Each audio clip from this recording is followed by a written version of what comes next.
Hello, and welcome to Wiki-On-Tape. Today, I will be reading about Alexander Graham Bell. This recording was made on Sunday, September 13, 2020 by Wiki-On-Tape v1.1.3. Let's get started.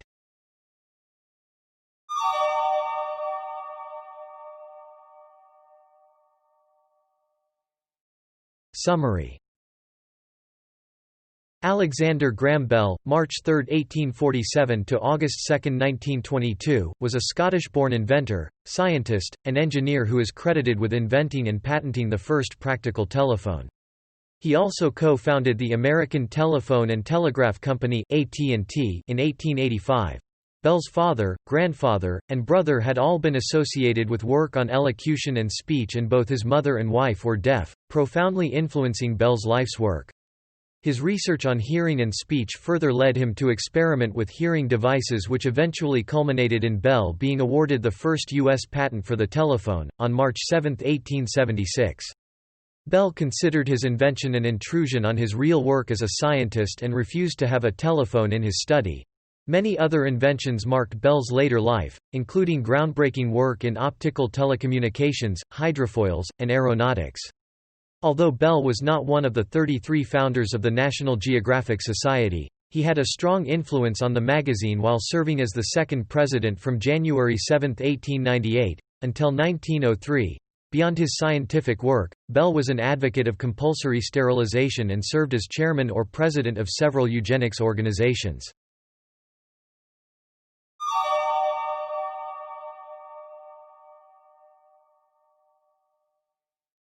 Early life. Alexander Bell was born in Edinburgh, Scotland, on March 3, 1847. The family home was at South Charlotte Street, and has a stone inscription marking it as Alexander Graham Bell's birthplace.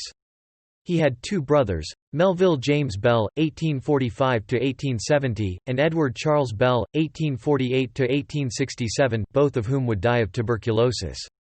His father was Professor Alexander Melville Bell, a phonetician, and his mother was Eliza Grace née Simmons.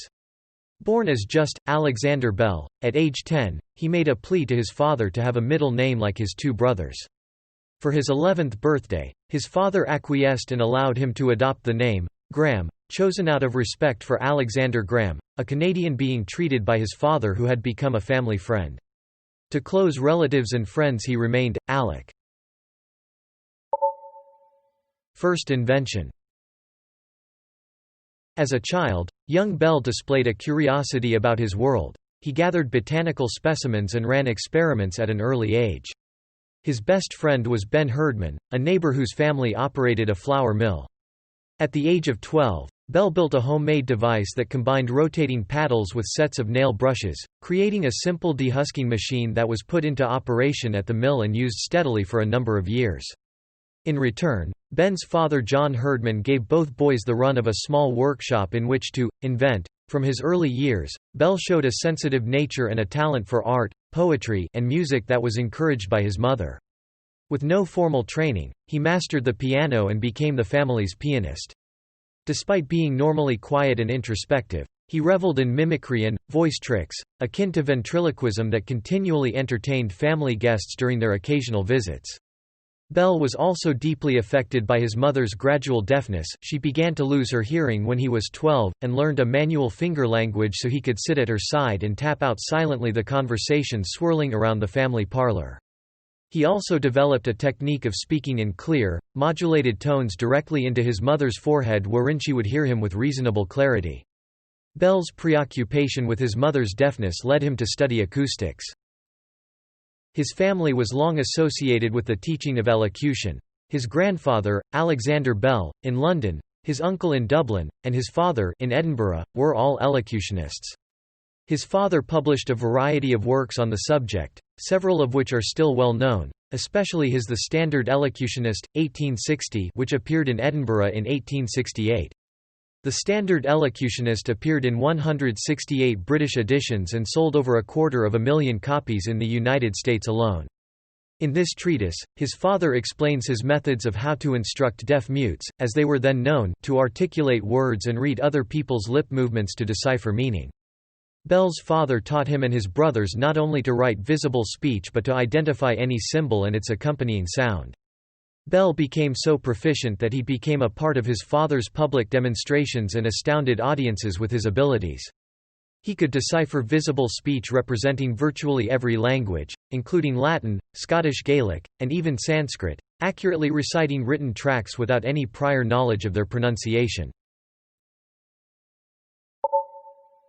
Education. As a young child, Bell, like his brothers, received his early schooling at home from his father. At an early age, he was enrolled at the Royal High School, Edinburgh, Scotland, which he left at the age of 15, having completed only the first 4 forms. His school record was undistinguished, marked by absenteeism and lackluster grades. His main interest remained in the sciences, especially biology, while he treated other school subjects with indifference, to the dismay of his father. Upon leaving school, Bell travelled to London to live with his grandfather, Alexander Bell, on Harrington Square. During the year he spent with his grandfather, a love of learning was born, with long hours spent in serious discussion and study. The elder Bell took great efforts to have his young pupil learn to speak clearly and with conviction, the attributes that his pupil would need to become a teacher himself. At the age of 16, Bell secured a position as a pupil teacher of elocution and music in Weston House Academy at Elgin, Moray, Scotland. Although he was enrolled as a student in Latin and Greek, he instructed classes himself in return for board and £10 per session. The following year, he attended the University of Edinburgh, joining his older brother Melville who had enrolled there the previous year. In 1868, not long before he departed for Canada with his family, Bell completed his matriculation exams and was accepted for admission to University College London. First experiments with sound. His father encouraged Bell's interest in speech and, in 1863, took his sons to see a unique automaton developed by Sir Charles Wheatstone based on the earlier work of Baron Wolfgang von Kempelen. The rudimentary, mechanical man, simulated a human voice. Bell was fascinated by the machine, and after he obtained a copy of von Kempelen's book, published in German, and had laboriously translated it, he and his older brother Melville built their own automaton head. Their father, highly interested in their project, offered to pay for any supplies and spurred the boys on with the enticement of a big prize if they were successful. While his brother constructed the throat and larynx, Bell tackled the more difficult task of recreating a realistic skull. His efforts resulted in a remarkably lifelike head that could speak, albeit only a few words. The boys would carefully adjust the lips, and when a bellows forced air through the windpipe, a very recognizable mama ensued, to the delight of neighbors who came to see the Bell invention. Intrigued by the results of the automaton, Bell continued to experiment with a live subject, the family's Skye Terrier, Trouvé. After he taught it to growl continuously, Bell would reach into its mouth and manipulate the dog's lips and vocal cords to produce a crude-sounding, ow ah oo ga ma ma. With little convincing, visitors believed his dog could articulate, "How are you, Grandma?" Indicative of his playful nature, his experiments convinced onlookers that they saw a talking dog. These initial forays into experimentation with sound led Bell to undertake his first serious work on the transmission of sound, using tuning forks to explore resonance. At age 19, Bell wrote a report on his work and sent it to philologist Alexander Ellis, a colleague of his father who would later be portrayed as Professor Henry Higgins in Pygmalion. Ellis immediately wrote back indicating that the experiments were similar to existing work in Germany, and also lent Bell a copy of Hermann von Helmholtz's work, The Sensations of Tone as a Physiological Basis for the Theory of Music. Dismayed to find that groundbreaking work had already been undertaken by Helmholtz, who had conveyed vowel sounds by means of a similar tuning fork contraption, Bell pored over the German scientist's book. Working from his own erroneous mistranslation of a French edition, Bell fortuitously then made a deduction that would be the underpinning of all his future work on transmitting sound, reporting, "Without knowing much about the subject, it seemed to me that if vowel sounds could be produced by electrical means, so could consonants, so could articulate speech." He also later remarked, "I thought that Helmholtz had done it, and that my failure was due only to my ignorance of electricity. It was a valuable blunder. If I had been able to read German in those days, I might never have commenced my experiments." Family tragedy.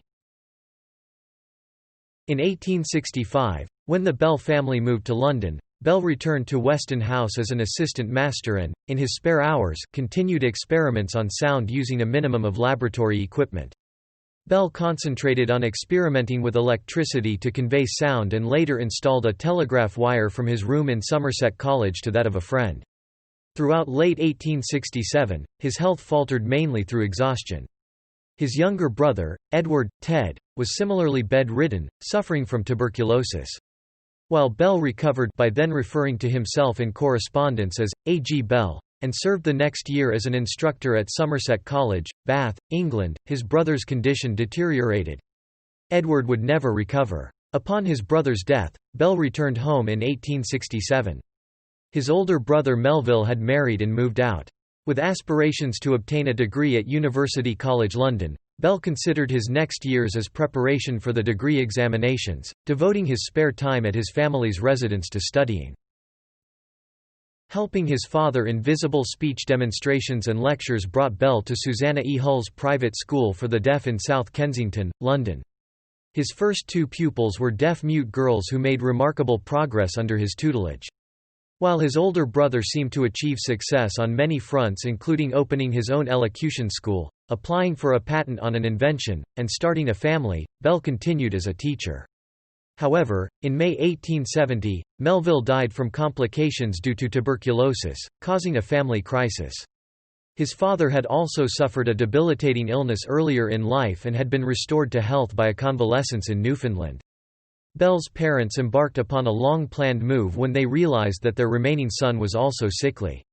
Acting decisively, Alexander Melville Bell asked Bell to arrange for the sale of all the family property, conclude all of his brother's affairs. Bell took over his last student, curing a pronounced lisp, and join his father and mother in setting out for the New World. Reluctantly, Bell also had to conclude a relationship with Marie Eccleston, who, as he had surmised, was not prepared to leave England with him.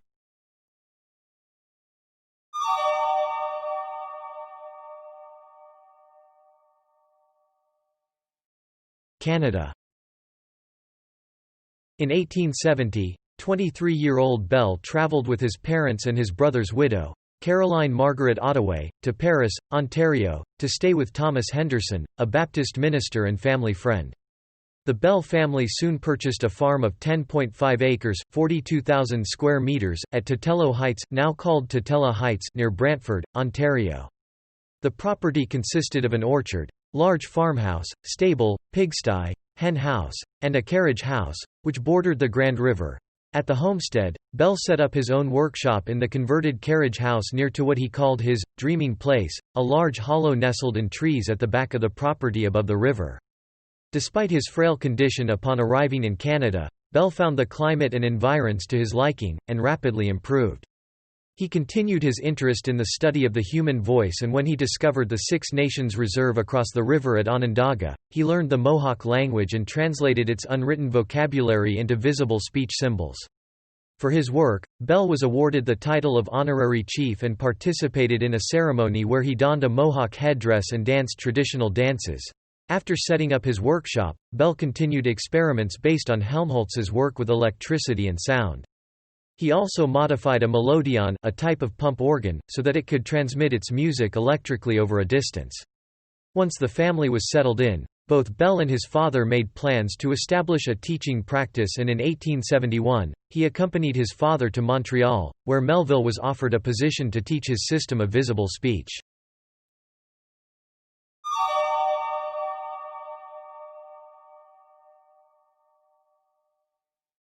Work with the deaf. Bell's father was invited by Sarah Fuller, principal of the Boston School for Deaf-Mutes, which continues today as the public Horace Mann School for the Deaf, in Boston, Massachusetts, United States, to introduce the visible speech system by providing training for Fuller's instructors, but he declined the post in favor of his son. Traveling to Boston in April 1871, Bell proved successful in training the school's instructors. He was subsequently asked to repeat the program at the American Asylum for Deaf-Mutes in Hartford, Connecticut, and the Clark School for the Deaf in Northampton, Massachusetts. Returning home to Brantford after 6 months abroad, Bell continued his experiments with his harmonic telegraph. The basic concept behind his device was that messages could be sent through a single wire if each message was transmitted at a different pitch, but work on both the transmitter and receiver was needed. Unsure of his future, he first contemplated returning to London to complete his studies, but decided to return to Boston as a teacher. His father helped him set up his private practice by contacting Gardiner Green Hubbard, the president of the Clark School for the Deaf, for a recommendation. Teaching his father's system, in October 1872, Alexander Bell opened his School of Vocal Physiology and Mechanics of Speech in Boston, which attracted a large number of deaf pupils, with his first class numbering 30 students. While he was working as a private tutor, one of his pupils was Helen Keller, who came to him as a young child unable to see, hear, or speak. She was later to say that Bell dedicated his life to the penetration of that inhuman silence which separates and estranges. In 1893, Keller performed the sod-breaking ceremony for the construction of Bell's new Volta Bureau, dedicated to the increase and diffusion of knowledge relating to the deaf. Several influential people of the time, including Bell, viewed deafness as something that should be eradicated, and also believed that with resources and effort, they could teach the deaf to speak and avoid the use of sign language, thus enabling their integration within the wider society from which many were often being excluded. Owing to his efforts to suppress the teaching of sign language, Bell is often viewed negatively by those embracing deaf culture.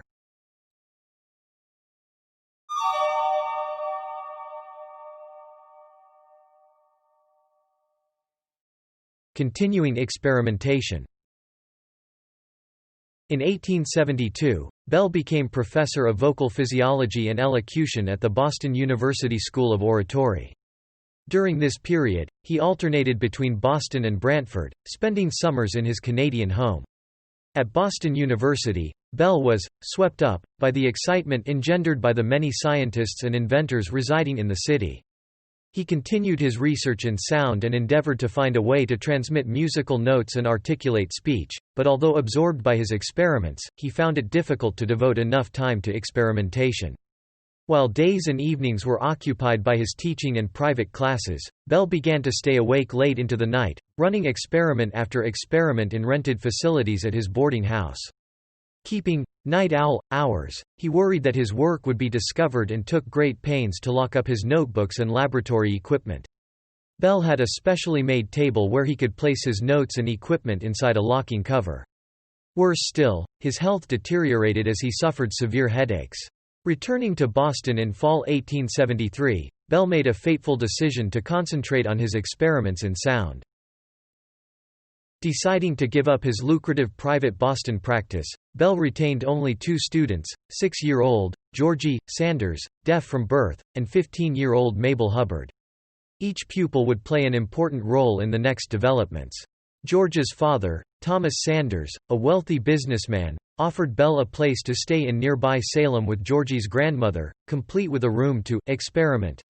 Although the offer was made by George's mother and followed the year-long arrangement in 1872 where her son and his nurse had moved to quarters next to Bell's boarding house, it was clear that Mr. Sanders was backing the proposal.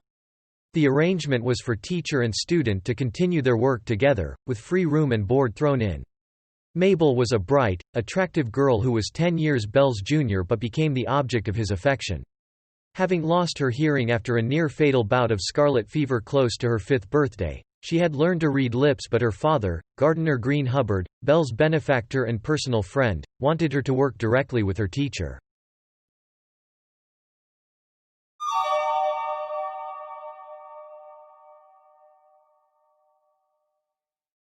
The telephone. By 1874, Bell's initial work on the harmonic telegraph had entered a formative stage, with progress made both at his new Boston laboratory, a rented facility, and at his family home in Canada, a big success. While working that summer in Brantford, Bell experimented with a phonautograph, a pen-like machine that could draw shapes of sound waves on smoked glass by tracing their vibrations. Bell thought it might be possible to generate undulating electrical currents that corresponded to sound waves. Bell also thought that multiple metal reeds tuned to different frequencies like a harp would be able to convert the undulating currents back into sound. But he had no working model to demonstrate the feasibility of these ideas. In 1874, telegraph message traffic was rapidly expanding and, in the words of Western Union President William Orton, had become the nervous system of commerce. Antonio Meucci sent a telephone model and technical details to the Western Union Telegraph Company but failed to win a meeting with executives. When he asked for his materials to be returned, in 1874, he was told they had been lost. 2 years later, Bell, who shared a laboratory with Meucci, filed a patent for a telephone, became a celebrity and made a lucrative deal with Western Union. Meucci sued and was nearing victory. The Supreme Court agreed to hear the case and fraud charges were initiated against Bell, when the Florentine died in 1889. The legal action died with him. Orton had contracted with inventors Thomas Edison and Elisha Gray to find a way to send multiple telegraph messages on each telegraph line to avoid the great cost of constructing new lines. When Bell mentioned to Gardiner Hubbard and Thomas Sanders that he was working on a method of sending multiple tones on a telegraph wire using a multi-reed device, the two wealthy patrons began to financially support Bell's experiments. Patent matters would be handled by Hubbard's patent attorney, Anthony Pollock. In March 1875, Bell and Pollock visited the scientist Joseph Henry, who was then director of the Smithsonian Institution, and asked Henry's advice on the electrical multi-reed apparatus that Bell hoped would transmit the human voice by telegraph. Henry replied that Bell had the germ of a great invention. When Bell said that he did not have the necessary knowledge, Henry replied, "Get it." That declaration greatly encouraged Bell to keep trying, even though he did not have the equipment needed to continue his experiments, nor the ability to create a working model of his ideas. However, a chance meeting in 1874 between Bell and Thomas A. Watson, an experienced electrical designer and mechanic at the electrical machine shop of Charles Williams, changed all that. With financial support from Sanders and Hubbard, Bell hired Thomas Watson as his assistant, and the two of them experimented with acoustic telegraphy. On June 2, 1875, Watson accidentally plucked one of the reeds and Bell, at the receiving end of the wire, heard the overtones of the reed, overtones that would be necessary for transmitting speech. That demonstrated to Bell that only one reed or armature was necessary, not multiple reeds. This led to the gallows sound-powered telephone, which could transmit indistinct, voice-like sounds but not clear speech. The race to the patent office. In 1875, Bell developed an acoustic telegraph and drew up a patent application for it. Since he had agreed to share U.S. profits with his investors Gardiner Hubbard and Thomas Sanders, Bell requested that an associate in Ontario, George Brown, attempt to patent it in Britain, instructing his lawyers to apply for a patent in the U.S. only after they received word from Britain. Britain would issue patents only for discoveries not previously patented elsewhere. Meanwhile, Elisha Gray was also experimenting with acoustic telegraphy and thought of a way to transmit speech using a water transmitter. On February 14, 1876, Gray filed a caveat with the U.S. Patent Office for a telephone design that used a water transmitter. That same morning, Bell's lawyer filed Bell's application with the Patent Office. There is considerable debate about who arrived first, and Gray later challenged the primacy of Bell's patent. Bell was in Boston on February 14 and did not arrive in Washington until February 26. Bell's patent 174,465, was issued to Bell on March 7, 1876, by the U.S. Patent Office. Bell's patent covered the method of an apparatus for transmitting vocal or other sounds telegraphically by causing electrical undulations, similar in form to the vibrations of the air accompanying the said vocal or other sound. Bell returned to Boston the same day and the next day resumed work, drawing in his notebook a diagram similar to that in Gray's patent caveat. On March 10, 1876, 3 days after his patent was issued, Bell succeeded in getting his telephone to work, using a liquid transmitter similar to Gray's design.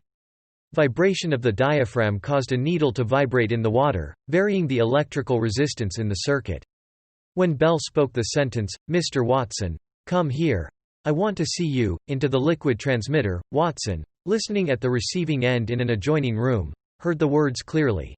Although Bell was, and still is, accused of stealing the telephone from Gray, Bell used Gray's water transmitter design only after Bell's patent had been granted, and only as a proof-of-concept scientific experiment, to prove to his own satisfaction that intelligible, articulate speech, Bell's words, could be electrically transmitted.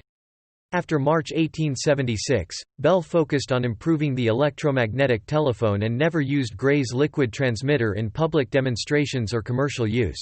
The question of priority for the variable resistance feature of the telephone was raised by the examiner before he approved Bell's patent application. He told Bell that his claim for the variable resistance feature was also described in Gray's caveat. Bell pointed to a variable resistance device in his previous application in which he described a cup of mercury, not water. He had filed the mercury application at the Patent Office a year earlier on February 25, 1875, long before Elisha Gray described the water device. In addition, Gray abandoned his caveat, and because he did not contest Bell's priority, the examiner approved Bell's patent on March 3, 1876. Gray had reinvented the variable resistance telephone, but Bell was the first to write down the idea and the first to test it in a telephone. The patent examiner, Zenas Fisk Wilbur, later stated in an affidavit that he was an alcoholic who was much in debt to Bell's lawyer, Marcellus Bailey, with whom he had served in the Civil War. He claimed he showed Gray's patent caveat to Bailey. Wilbur also claimed, after Bell arrived in Washington, D.C. from Boston, that he showed Gray's caveat to Bell and that Bell paid him $100, equivalent to $2,300 in 2019. Bell claimed they discussed the patent only in general terms, although in a letter to Gray, Bell admitted that he learned some of the technical details. Bell denied in an affidavit that he ever gave Wilbur any money. Later developments. On March 10, 1876, Bell used the instrument in Boston to call Thomas Watson, who was in another room but out of earshot. He said, "Mr. Watson, come here. I want to see you," and Watson soon appeared at his side.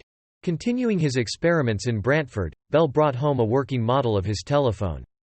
On August 3, 1876, from the telegraph office in Brantford, Ontario, Bell sent a tentative telegram to the village of Mount Pleasant 4 miles 6 kilometers distant, indicating that he was ready. He made a telephone call via telegraph wires and faint voices were heard replying. The following night, he amazed guests as well as his family with a call between the Bell homestead and the office of the Dominion Telegraph Company in Brantford along an improvised wire strung up along telegraph lines and fences, and laid through a tunnel. This time, guests at the household distinctly heard people in Brantford reading and singing. The third test on August 10, 1876, was made via the telegraph line between Brantford and Paris, Ontario, 8 miles 13 kilometers distant. This test was said by many sources to be the world's first long-distance call. The final test certainly proved that the telephone could work over long distances, at least as a one-way call.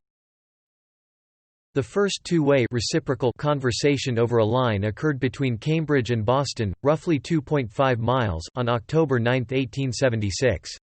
During that conversation, Bell was on Kilby Street in Boston and Watson was at the offices of the Walworth Manufacturing Company. Bell and his partners, Hubbard and Sanders, offered to sell the patent outright to Western Union for $100,000. The president of Western Union balked, countering that the telephone was nothing but a toy. 2 years later, he told colleagues that if he could get the patent for $25 million he would consider it a bargain. By then, the Bell Company no longer wanted to sell the patent. Bell's investors would become millionaires while he fared well from residuals and at one point had assets of nearly $1 million. Bell began a series of public demonstrations and lectures to introduce the new invention to the scientific community as well as the general public. A short time later, his demonstration of an early telephone prototype at the 1876 Centennial Exposition in Philadelphia brought the telephone to international attention. Influential visitors to the exhibition included Emperor Pedro II of Brazil. One of the judges at the exhibition, Sir William Thomson, later Lord Kelvin, a renowned Scottish scientist, described the telephone as the greatest by far of all the marvels of the electric telegraph. On January 14, 1878, at Osborne House, on the Isle of Wight, Bell demonstrated the device to Queen Victoria, placing calls to Cowes, Southampton and London. These were the first publicly witnessed long-distance telephone calls in the UK. The Queen considered the process to be quite extraordinary, although the sound was rather faint. She later asked to buy the equipment that was used, but Bell offered to make a set of telephones, specifically for her. The Bell Telephone Company was created in 1877, and by 1886, more than 150,000 people in the U.S. owned telephones. Bell Company engineers made numerous other improvements to the telephone, which emerged as one of the most successful products ever. In 1879, the Bell Company acquired Edison's patents for the carbon microphone from Western Union. This made the telephone practical for longer distances, and it was no longer necessary to shout to be heard at the receiving telephone. Emperor Pedro II of Brazil was the first person to buy stock in Bell's company, the Bell Telephone Company. One of the first telephones in a private residence was installed in his palace in Petrópolis, his summer retreat 40 miles (64 kilometers) from Rio de Janeiro. In January 1915, Bell made the first ceremonial transcontinental telephone call. Calling from the AT&T head office at 15 Day Street in New York City, Bell was heard by Thomas Watson at 333 Grant Avenue in San Francisco. The New York Times reported. On October 9, 1876, Alexander Graham Bell and Thomas A. Watson talked by telephone to each other over a 2-mile wire stretched between Cambridge and Boston. It was the first wire conversation ever held. Yesterday afternoon, on January 25, 1915, the same two men talked by telephone to each other over a 3,400-mile wire between New York and San Francisco. Dr. Bell, the veteran inventor of the telephone, was in New York, and Mr. Watson, his former associate, was on the other side of the continent. Competitors. As is sometimes common in scientific discoveries, simultaneous developments can occur, as evidenced by a number of inventors who were at work on the telephone. Over a period of 18 years, the Bell Telephone Company faced 587 court challenges to its patents, including 5 that went to the U.S. Supreme Court, but none was successful in establishing priority over the original Bell patent, and the Bell Telephone Company never lost a case that had proceeded to a final trial stage. Bell's laboratory notes and family letters were the key to establishing a long lineage to his experiments. The Bell Company lawyers successfully fought off myriad lawsuits generated initially around the challenges by Elisha Gray and Amos Dahlberg. In personal correspondence to Bell, both Gray and Dahlberg had acknowledged his prior work, which considerably weakened their later claims. On January 13, 1887, the U.S. government moved to annul the patent issued to Bell on the grounds of fraud and misrepresentation. After a series of decisions and reversals, the Bell Company won a decision in the Supreme Court, though a couple of the original claims from the lower court cases were left undecided. By the time that the trial wound its way through 9 years of legal battles, the U.S. prosecuting attorney had died and the two Bell patents, No. 174,465 dated March 7, 1876, and No. 186,787 dated January 30, 1877, were no longer in effect, although the presiding judges agreed to continue the proceedings due to the case's importance as a precedent. With a change in administration and charges of conflict of interest, on both sides, arising from the original trial, the U.S. Attorney General dropped the lawsuit on November 30, 1897, leaving several issues undecided on the merits. During a deposition filed for the 1887 trial, Italian inventor Antonio Meucci also claimed to have created the first working model of a telephone in Italy in 1834. In 1886, in the first of 3 cases in which he was involved, Meucci took the stand as a witness in the hope of establishing his invention's priority. Meucci's testimony in this case was disputed due to a lack of material evidence for his inventions, as his working models were purportedly lost at the laboratory of American District Telegraph, ADT, of New York, which was later incorporated as a subsidiary of Western Union in 1901. Meucci's work, like many other inventors of the period, was based on earlier acoustic principles, and despite evidence of earlier experiments, the final case involving Meucci was eventually dropped upon Meucci's death.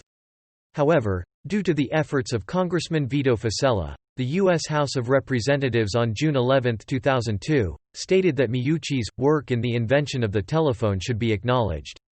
This did not put an end to the still contentious issue. Some modern scholars do not agree with the claims that Bell's work on the telephone was influenced by Meucci's inventions. The value of the Bell patent was acknowledged throughout the world, and patent applications were made in most major countries, but when Bell delayed the German patent application, the electrical firm of Siemens and Halske S&H set up a rival manufacturer of Bell telephones under their own patent. The Siemens company produced near identical copies of the Bell telephone without having to pay royalties. The establishment of the International Bell Telephone Company in Brussels, Belgium in 1880, as well as a series of agreements in other countries eventually consolidated a global telephone operation.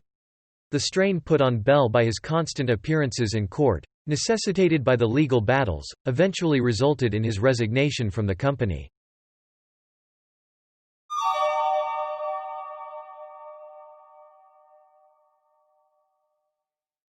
Family life. On July 11, 1877, a few days after the Bell Telephone Company was established, Bell married Mabel Hubbard, 1857–1923, at the Hubbard estate in Cambridge, Massachusetts. His wedding present to his bride was to turn over 1,487 of his 1,497 shares in the newly formed Bell Telephone Company. Shortly thereafter, the newlyweds embarked on a year-long honeymoon in Europe. During that excursion, Bell took a handmade model of his telephone with him, making it a working holiday.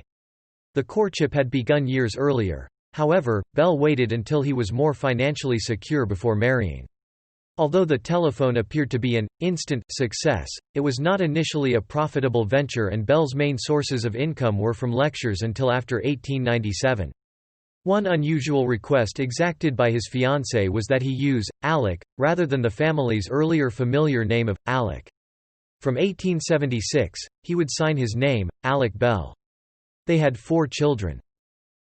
Elsie May Bell (1878–1964), who married Gilbert Hovey Grosvenor of National Geographic fame.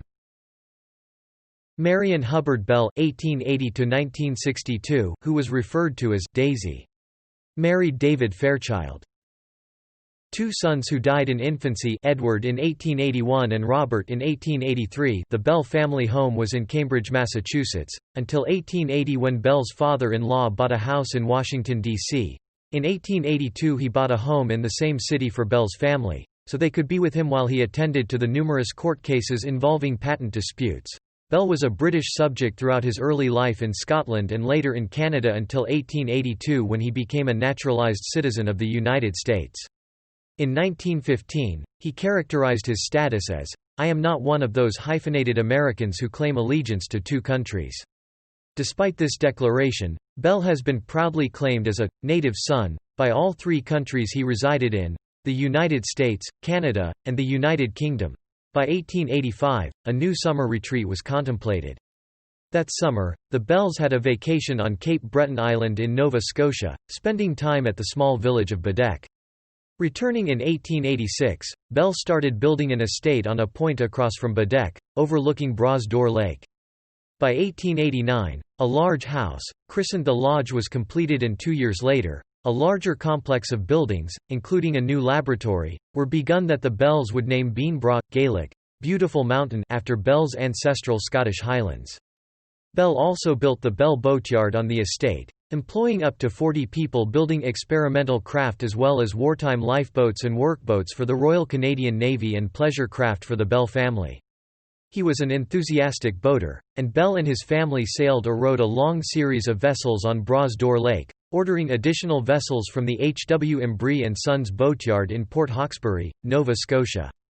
In his final, and some of his most productive years, Bell split his residency between Washington, D.C., where he and his family initially resided for most of the year, and Bean Bra, where they spent increasing amounts of time. Until the end of his life, Bell and his family would alternate between the 2 homes, but Bean Bra would, over the next 30 years, become more than a summer home as Bell became so absorbed in his experiments that his annual stays lengthened. Both Mabel and Bell became immersed in the Baddeck community and were accepted by the villagers as their own. The Bells were still in residence at Bean Bra when the Halifax explosion occurred on December 6, 1917.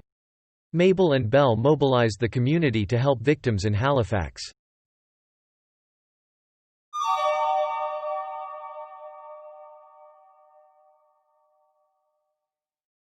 Later inventions. Although Alexander Graham Bell is most often associated with the invention of the telephone, his interests were extremely varied. According to one of his biographers, Charlotte Gray, Bell's work ranged, unfettered across the scientific landscape, and he often went to bed voraciously reading the Encyclopaedia Britannica, scouring it for new areas of interest. The range of Bell's inventive genius is represented only in part by the 18 patents granted in his name alone and the 12 he shared with his collaborators.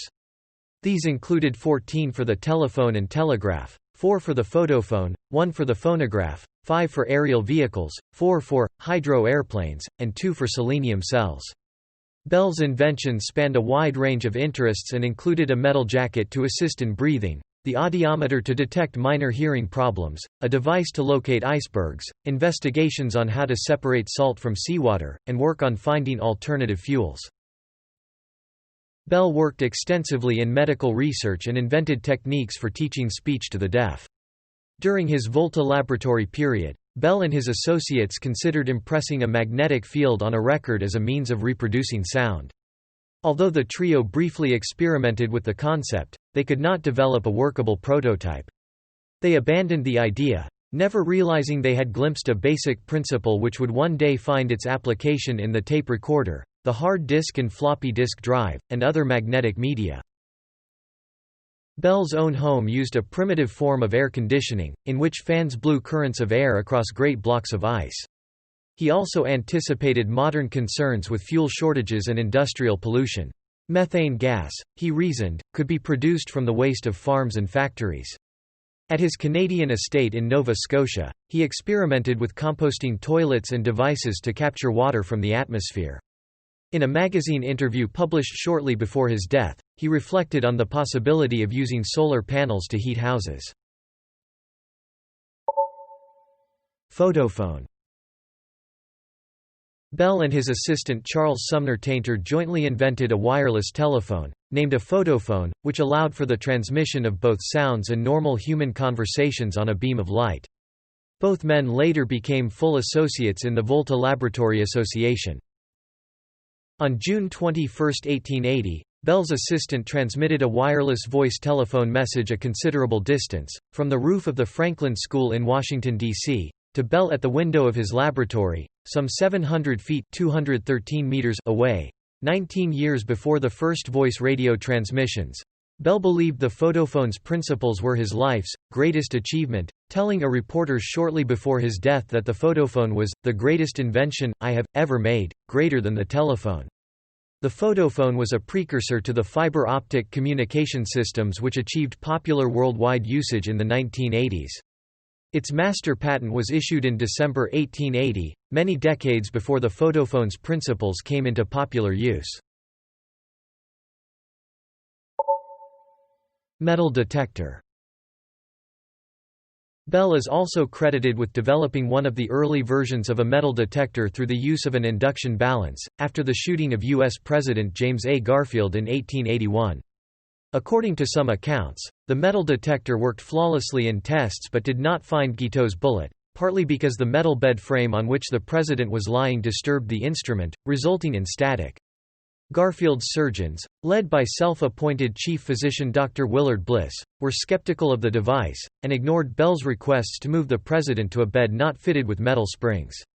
Alternatively, although Bell had detected a slight sound on his first test, the bullet may have been lodged too deeply to be detected by the crude apparatus.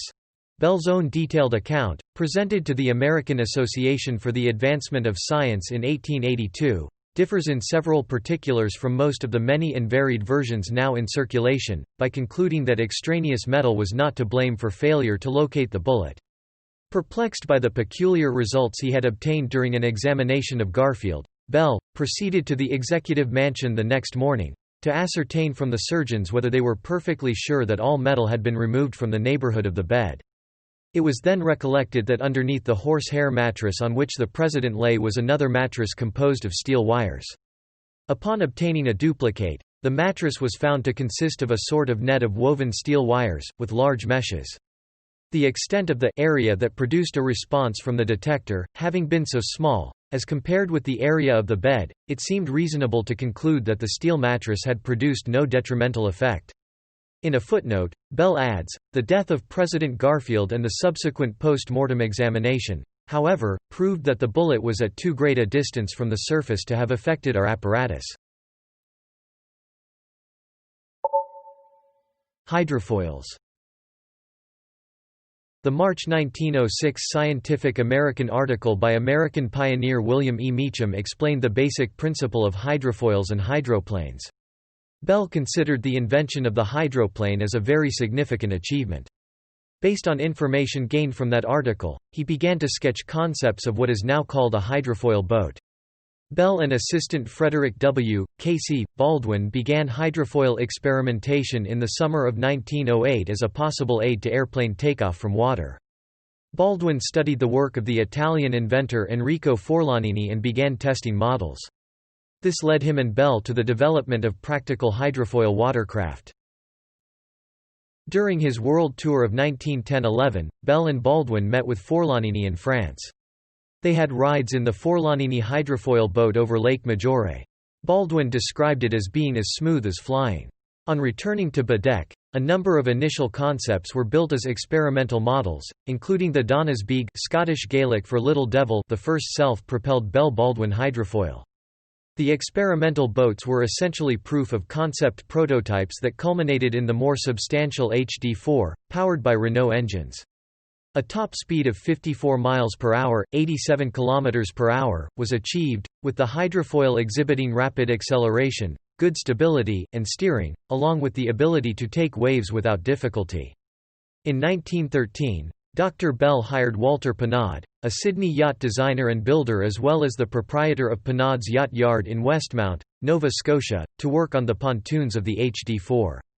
Pinod soon took over the boatyard at Bell Laboratories on Bean Bra, Bell's estate near Baedeck, Nova Scotia.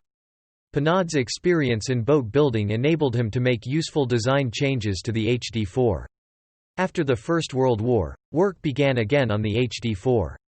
Bell's report to the U.S. Navy permitted him to obtain two 350 horsepower, 260 kilowatts engines in July 1919.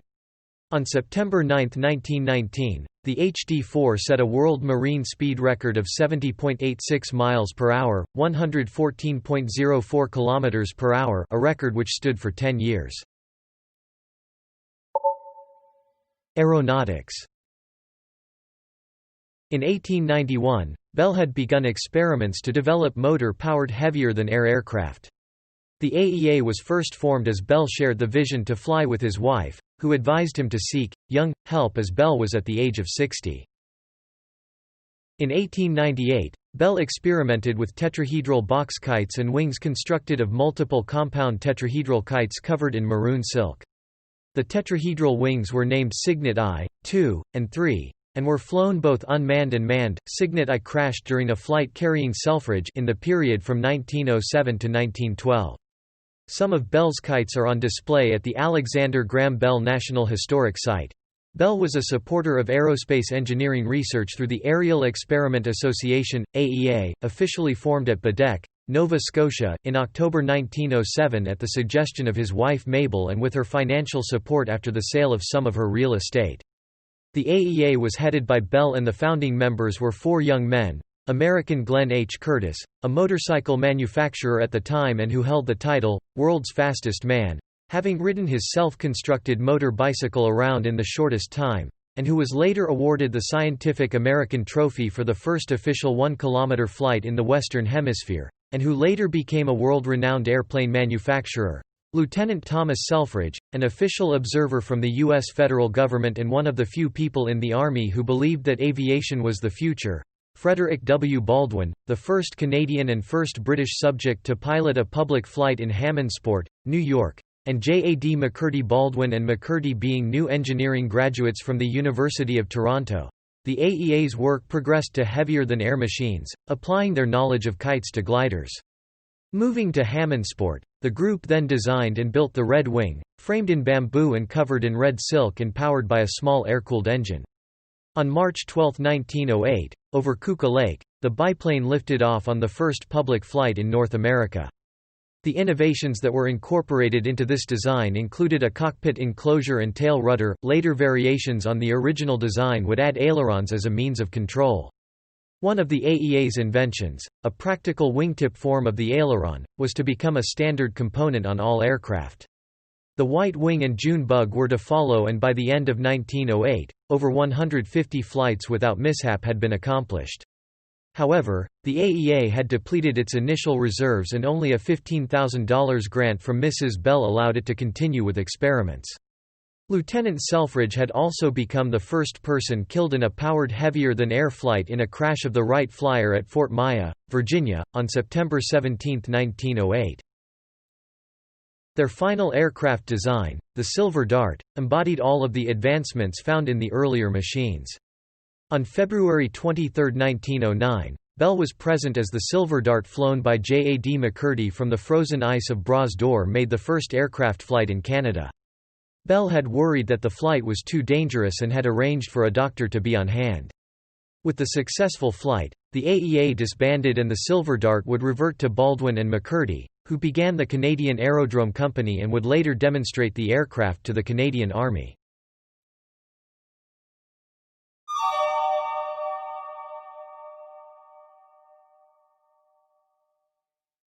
Eugenics. Bell was connected with the eugenics movement in the United States. In his lecture memoir Upon the Formation of a Deaf Variety of the Human Race presented to the National Academy of Sciences on November 13, 1883, the year of his election as a member of the National Academy of Sciences, he noted that congenitally deaf parents were more likely to produce deaf children and tentatively suggested that couples where both parties were deaf should not marry. However, it was his hobby of livestock breeding which led to his appointment to biologist David Starr Jordan's Committee on Eugenics, under the auspices of the American Breeders' Association. The committee unequivocally extended the principle to humans. From 1912 until 1918, he was the chairman of the Board of Scientific Advisors to the Eugenics Record Office associated with Cold Spring Harbor Laboratory in New York, and regularly attended meetings. In 1921, he was the honorary president of the Second International Congress of Eugenics held under the auspices of the American Museum of Natural History in New York.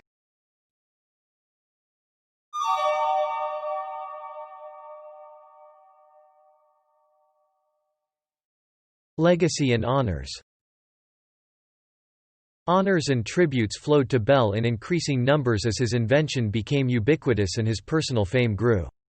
Bell received numerous honorary degrees from colleges and universities to the point that the requests almost became burdensome. During his life, he also received dozens of major awards, medals, and other tributes. These included statuary monuments to both him and the new form of communication his telephone created, including the Bell Telephone Memorial erected in his honor in Alexander Graham Bell Gardens in Brantford, Ontario, in 1917. A large number of Bell's writings, personal correspondence, notebooks, papers, and other documents reside in both the United States Library of Congress Manuscript Division, as the Alexander Graham Bell Family Papers, and at the Alexander Graham Bell Institute, Cape Breton University, Nova Scotia, major portions of which are available for online viewing. A number of historic sites and other marks commemorate Bell in North America and Europe, including the first telephone companies in the United States and Canada. Among the major sites are the Alexander Graham Bell National Historic Site, maintained by Parks Canada, which incorporates the Alexander Graham Bell Museum, in Baddeck, Nova Scotia, close to the Bell Estate Bean Bra.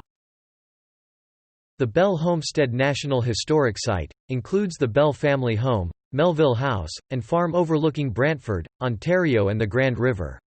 It was their first home in North America. Canada's first telephone company building, the Henderson Home, of the late 1870s, a predecessor of the Bell Telephone Company of Canada, officially chartered in 1880.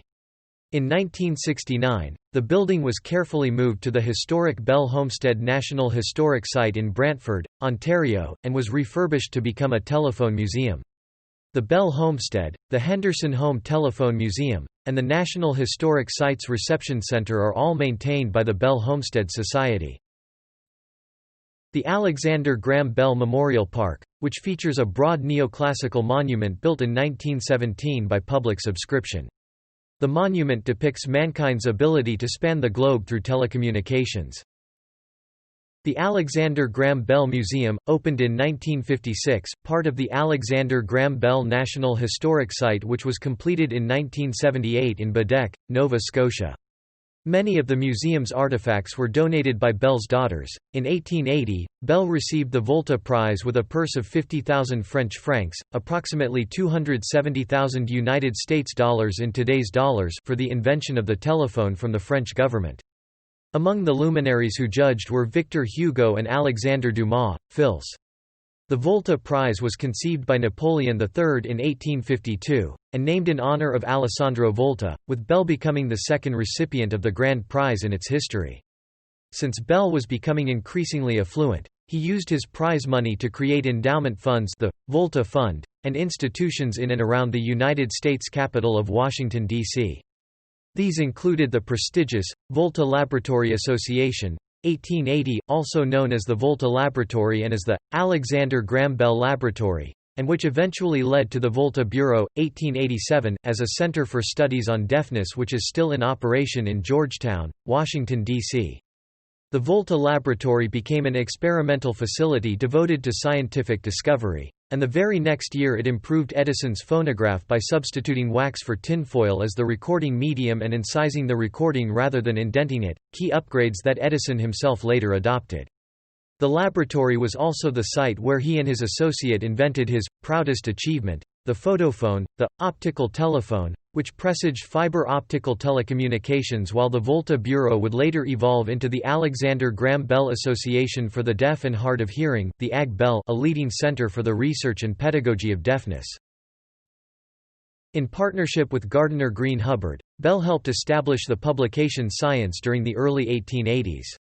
In 1898, Bell was elected as the second president of the National Geographic Society, serving until 1903, and was primarily responsible for the extensive use of illustrations, including photography, in the magazine.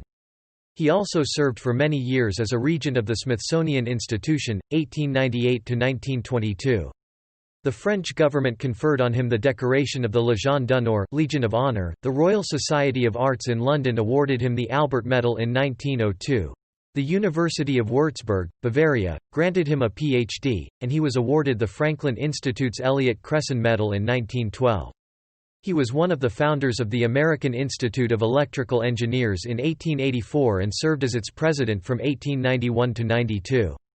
Bell was later awarded the AIE's Edison Medal in 1914, for meritorious achievement in the invention of the telephone. The Bell B and the smaller decibel dB are units of measurement of sound pressure level SPL, invented by Bell Labs and named after him. Since 1976, the IEEE's Alexander Graham Bell Medal has been awarded to honor outstanding contributions in the field of telecommunications. In 1936, the U.S. Patent Office declared Bell first on its list of the country's greatest inventors, leading to the U.S. Post Office issuing a commemorative stamp honoring Bell in 1940 as part of its Famous American series. The first day of issue ceremony was held on October 28 in Boston, Massachusetts, the city where Bell spent considerable time on research and working with the deaf. The Bell stamp became very popular and sold out in little time. The stamp became, and remains to this day, the most valuable one of the series. The 150th anniversary of Bell's birth in 1997 was marked by a special issue of commemorative £1 banknotes from the Royal Bank of Scotland. The illustrations on the reverse of the note include Bell's face in profile, his signature, and objects from Bell's life and career, users of the telephone over the ages, an audio wave signal, a diagram of a telephone receiver, geometric shapes from engineering structures, representations of sign language and the phonetic alphabet, the geese which helped him to understand flight, and the sheep which he studied to understand genetics. Additionally, the Government of Canada honoured Bell in 1997 with a $100 gold coin, in tribute also to the 150th anniversary of his birth, and with a silver dollar coin in 2009 in honour of the 100th anniversary of flight in Canada. That first flight was made by an airplane designed under Dr. Bell's tutelage, named the Silver Dart. Bell's image, and also those of his many inventions have graced paper money, coinage, and postal stamps in numerous countries worldwide for many dozens of years. Alexander Graham Bell was ranked 57th among the 100 Greatest Britons 2002 in an official BBC nationwide poll, and among the top 10 Greatest Canadians 2004, and the 100 Greatest Americans 2005. In 2006, Bell was also named as one of the 10 greatest Scottish scientists in history after having been listed in the National Library of Scotland's Scottish Science Hall of Fame. Bell's name is still widely known and used as part of the names of dozens of educational institutes, corporate namesakes, street and place names around the world. Honorary degrees.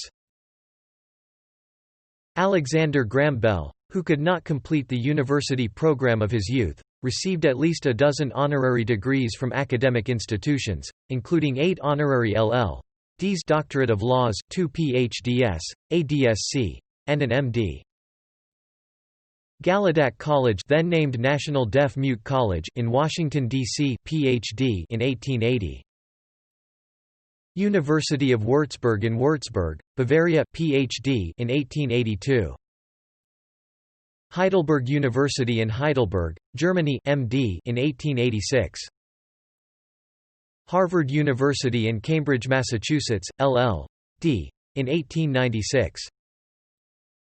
Illinois College, in Jacksonville, Illinois, LL.D. in 1896, possibly 1881.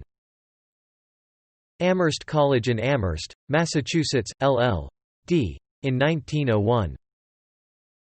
St Andrews University in St Andrews, Scotland, LL.D. in 1902. University of Oxford in Oxford, England, D.Sc. in 1906. University of Edinburgh in Edinburgh, Scotland, LL.D. in 1906. George Washington University in Washington, D.C., LL.D. in 1913. Queen's University at Kingston in Kingston, Ontario, Canada, LL.D. in 1908. Dartmouth College in Hanover, New Hampshire, LL.D. in 1913, possibly 1914.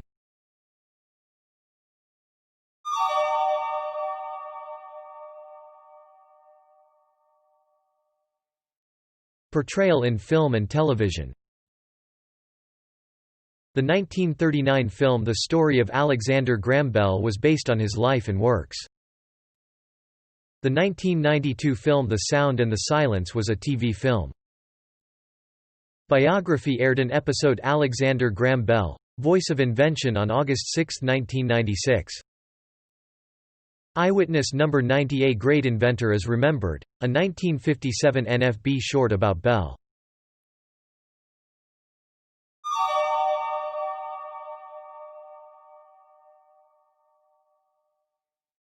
Death. Bell died of complications arising from diabetes on August 2, 1922, at his private estate in Cape Breton, Nova Scotia, at age 75. Bell had also been afflicted with pernicious anemia. His last view of the land he had inhabited was by moonlight on his mountain estate at 2 a.m. while tending to him after his long illness. Mabel, his wife, whispered, "Don't leave me." By way of reply, Bell signed, "No," lost consciousness, and died shortly after. On learning of Bell's death, the Canadian Prime Minister, Mackenzie King, cabled Mrs. Bell, saying, "My colleagues in the government join with me in expressing to you our sense of the world's loss in the death of your distinguished husband. It will ever be a source of pride to our country that the great invention, with which his name is immortally associated, is a part of its history. On the behalf of the citizens of Canada, may I extend to you an expression of our combined gratitude and sympathy."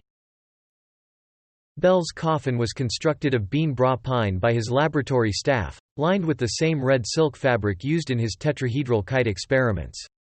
To help celebrate his life, his wife asked guests not to wear black, the traditional funeral color, while attending his service, during which soloist Jean MacDonald sang a verse of Robert Louis Stevenson's Requiem. Under a wide and starry sky. Dig the grave and let me lie. Glad did I live and gladly die. And I laid me down with a will. Upon the conclusion of Bell's funeral, every phone on the continent of North America was silenced in honor of the man who had given to mankind the means for direct communication at a distance. Alexander Graham Bell was buried atop Bean Bra Mountain, on his estate where he had resided increasingly for the last 35 years of his life, overlooking Bras d'Or Lake. He was survived by his wife Mabel, his 2 daughters, Elsie May and Marion, and 9 of his grandchildren.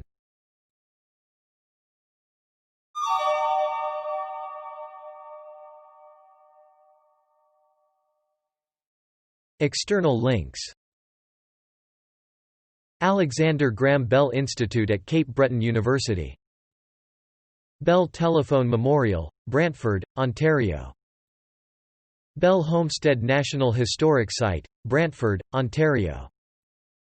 Alexander Graham Bell National Historic Site of Canada, Baddeck, Nova Scotia. Alexander Graham Bell Family Papers at the Library of Congress. Alexander Graham Bell, Biographical Memoirs of the National Academy of Sciences. Biography at the Dictionary of Canadian Biography Online. Science.ca Profile, Alexander Graham Bell. Works by Alexander Graham Bell at Project Gutenberg. Alexander Graham Bell at Find a Grave. Alexander Graham Bell on IMDb. Alexander Graham Bell's notebooks at the Internet Archive. Téléphone et Photophone. Les contributions indirectes de Graham Bell à l'idée de la vision à distance par l'électricité, at the Histoire de la télévision. Newspaper clippings about Alexander Graham Bell in the 20th Century Press Archives of the ZBW. Thanks for listening to Wiki on Tape. I hope you drop by again sometime. Goodbye.